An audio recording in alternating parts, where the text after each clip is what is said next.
Hello guys! Welcome back dito sa ating channel and today's vlog. Isang legit na pwede nating mautangan online ang i-share ko sa inyo. At ang maganda dito ay napakalaki yung pwede nating mahiram kasi hanggang 5 million yung pwede nga nating mautang. At mabilis nga daw din po yung pag-process nga nito ng ating loan application.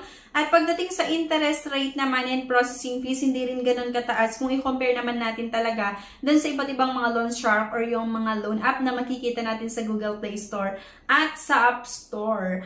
So yun mga beshes, bubusisihin ko itong loan app na ito. I-check natin kung paano nga ba talaga umutang dito, paano ito magpautang. Pero bago ang lahat, may good news nga po sa inyo kasi every Saturday ako ay namimili ng 3 na mabibigyan po natin ng cash. At hindi lang yun mga beshes kasi every 25th of the month ako din po ay magpapag-giveaways ng cellphone. So ang kailangan nyo lang pong gawin para makasali sa ating pa-cash and cellphone giveaways ay panoorin nga yung buong video. Mag-comment nga, i-comment kung ano yung napanood nyo, i-like yung video at huwag kalimutan na mag-subscribe nga para maging updated ka sa announcement ng ating cash at cellphone giveaways. At maliban nga po doon ay para maging updated ka sa mga legit at hindi legit na pwede nating mautangan online.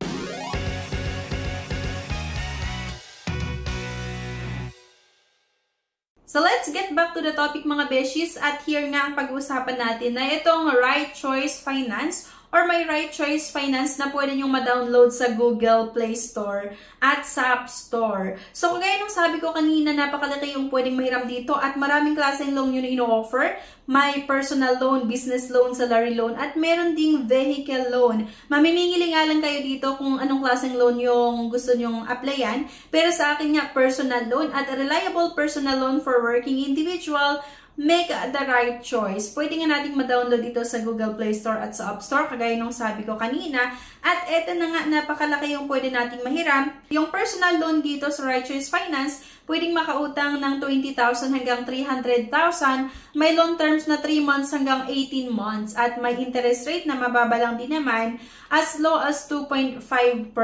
Terms of payment, pwedeng monthly or pwede ring semi-monthly, at may payment method via post-dated check or PDC, pwede rin via RCF wallet or bank transfer. So napakaganda ito mga beshes kasi malaki nga yung pwede nating mahiram, 20,000 hanggang 300 pesos. Saklain mo yun, tapos mag-apply ka lang online. And then, ayun na nga, 3 to 18 months yung long term. So mahaba na rin yun mga beshes. At competitive interest rate din naman talaga ito kasi as low as 2.5%. At para nga makautang tayo dito, kailangang Filipino citizen, yung edad po ay 20 to 60 years old, at regular full-time employees for at least 1 year. Kailangan daw po naka-regular nga tayo sa ating present na pinagtatrabahuan. Okay? At Filipino citizen nga. At nag-edad ng 20 to 60 years old. So, ito naman mga beshies, yung mga requirements na kailangan yung may provide kapag gusto nyo nga na umutang dito. So, ito, 2 valid IDs. Government issued ID to ha.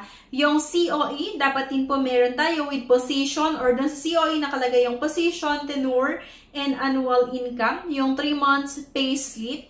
Maintain the bank account for 6 months bank statement, proof of billing. And meron pa itong nakalagay na additional documents may be required. So, sakali na hindi satisfied nga itong Right Choice Finance doon sa mga requirements na submit mo, maaaring hanapan ka ng ibang requirements. So, minimum disbursement time is typically within 24 to 48 hours. Upon loan approval, if you do not have a checking account, we will assist you with our bank partners to open a checking account. At processing time may vary per user depending on cut-off or the accuracy and timeliness of the requirements submitted to us. Sa mga beshies, may mga loan application process. Kailangan nyo ngang pagdaanan. Kailangan natin pagdaanan once na interested tayo na sumubok na umutang dito. So, 5 steps lang naman ito mga beshies. Ang una, syempre sabi ko kanina, kailangan natin ma-download My Right Choice on Android at My RCF on iOS or sa iPhone nga.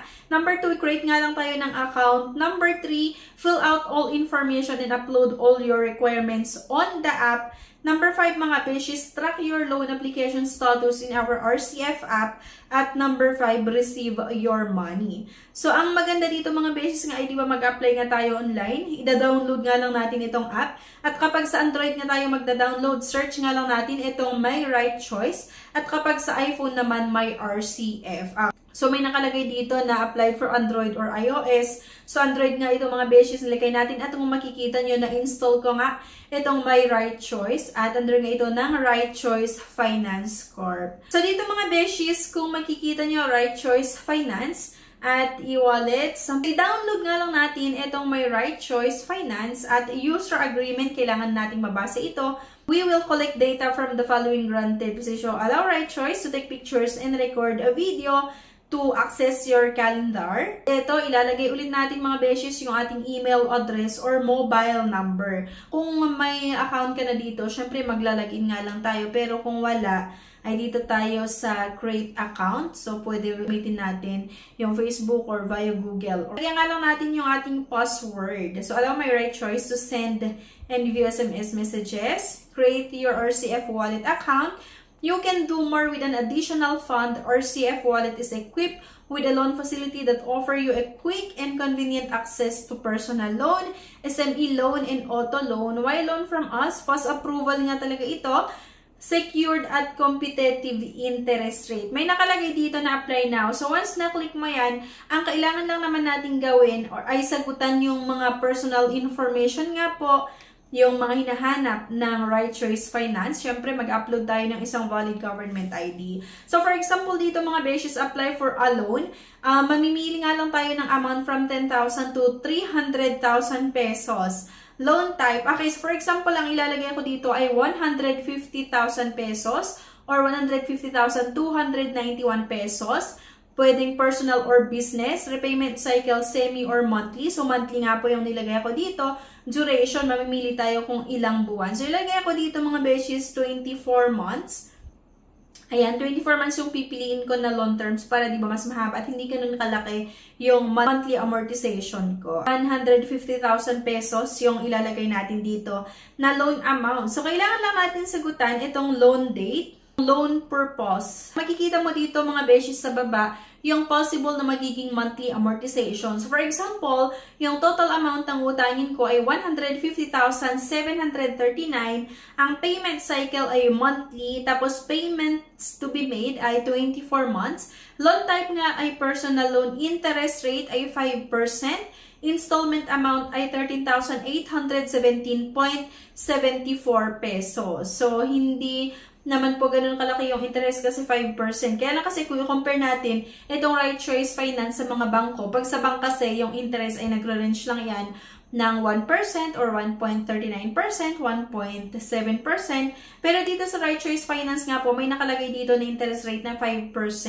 Pero subject pa rin naman ito sa policy and approval nga nitong Right Choice Finance. Either mas mababa or mas mataas. So, ayan nga mga beshies, ganun yung possible na monthly amortization ko. At may gusto pa kayong malaman nga dito sa Right Choice Finance, pwede nyo itong makontak sa mga contact number nila. At may mga FAQs din once na i-download nyo yung app. Kailangan yung basahin ang mga ito nga para may idea kayo. Like, is there a fee to apply for a loan? Apply for a loan is free.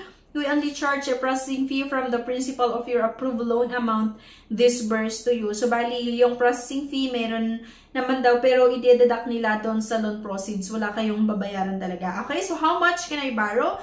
Pwede nga daw tayong makahiram nga ng 20,000 hanggang 5 million. Pero yun nga, ano yung nakita natin kanina, lalo pa sa akin na first time na itry itong loan up na ito, 10,000 hanggang 300,000 pesos yung option lang na binigay sa akin. Sa ito talaga sa pwede nga nating makonsider kapag kailangan natin ng extra cash nga para sa ating mga pang-emergency na pangailangan. Yung mga interest and processing fees magkakaiba, I think subject pa rin sa policy and approval nitong Right Choice Finance. Kasi nung itry ko yung ibang amount like 10,000, medyo mas mababa yung interest na nakalagay. Pero pag malaking amount, medyo mas malaki din po yung nakita ko na interest na nakalagay. So, yun nga po mga beshies. Ganun lang, ganito lang kadali mag-apply dito sa Right Choice Finance. Download nyo nga lang po itong app nila sa Google Play Store. So, once na na-download nyo itong mga beshies, kailangan lang natin gawin ay mag-create nga ng ating account, diba? And mag-antay tayo ng tawag para galing sa representative ng Right Choice Finance kung ano na yung naging status nga ng ating loan application. So, sa akin nga, nung sinubukan ko itong personal loan, ang unang offer lang sa akin na option na pwede kong mautangan ay 10,000 hanggang 300,000 pesos. Diba? And dito naman mga beshies, bago pa natin ituloy yung pag-apply natin dito, meron na tayong makikita na sample computation. Para at least, diba, may idea tayo kung magkano nga ba yung possible na magiging monthly amortization once na tinuloy nga natin na mag-apply dito. So, nga, ayon sa napansin ko dito, ay kapag mas mababa yung amount, ay mas mababa din yung interest. Pero pag mas malaki yung amount, parang mas malaki yung interest. Kasi nga, nung subukan ko yung 10,000, parang nakalagay na interest ay 2.5%. Pero nung subukan ko yung 150,000 pesos na ilagay doon sa loan calculator, parang nasa 5% yung nakalagay na interest. So, yun lang, para at least may idea lang din kayo. And subject pa rin naman talaga sa policy na approval ng Right Choice Finance. Doon sa mga ibibigay nila na interest, yung amount at yung processing fees. Pero yun nga, sabi ko kanina, yung processing fee ay ikakaltas lang po nila yon doon sa loan proceeds once na na-approbahan ng inyong loan application. So, wala pong cash advance kagaya ng mga iba, di ba? So, yun lang mga beshies. Anyway, sana may nakuha na naman tayo na idea sa video na ito. Please don't forget to click the subscribe button. Sana i-like nyo din po yung video at huwag nyo kalimutan na i-share. Thank you guys at see you on my next vlog. Bye-bye!